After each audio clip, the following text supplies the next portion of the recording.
Prandaj kemi sot atë lloj bipolariteti, kur në fillim fare tallesh me flamingot, nëse kujtohet, dua flamingot këta, flamingët e duan këta, që tallesh për ato gjithë për kouni, dhe sot shfaqet si miku më i madh i flamingove. Vinte në lojë influencerat të cilët ishin pjesë e protestave në fillim dhe që ç'është e vërteta në fakt e lanë protestën rrugës.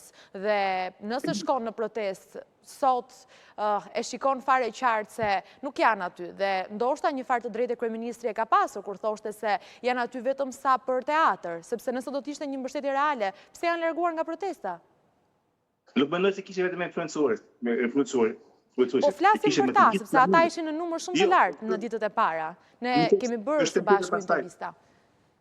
Nuk është temë kësaj i momenti, pse unë nuk jam jaftë do të thotë Jo, vetëm më thuaj si e mendon këtë, zoti Burimit, sepse dilin me të madhe dhe bërtisnin për mbështetjen e Zvërnecit, dilin me të madhe dhe mbështesnin, po themi ato që ishte kauza, dhe që është akoma, kauza kryesore e kësaj proteste, po pse nuk janë më sot aty? A në thonjza hëngrën presionin që i bëri kryeministri me 2 ironi dhe 2 postime? Nuk jam dakord, kjo varet nga koha ka gjithkush, unë shoh vetëm timi që është shumë prezant në kamera në shtyp ditët e para, pastaj edhe unë në momentin e pushime, është shita e gjithkush, nuk mund të detyrosh.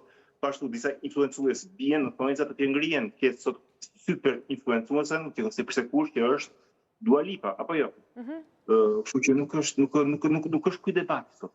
Për mendimin tim ishte debati që për një Kerama. Patjetër se e përmendëm me qenë se hyri në bisedën tonë, prandaj.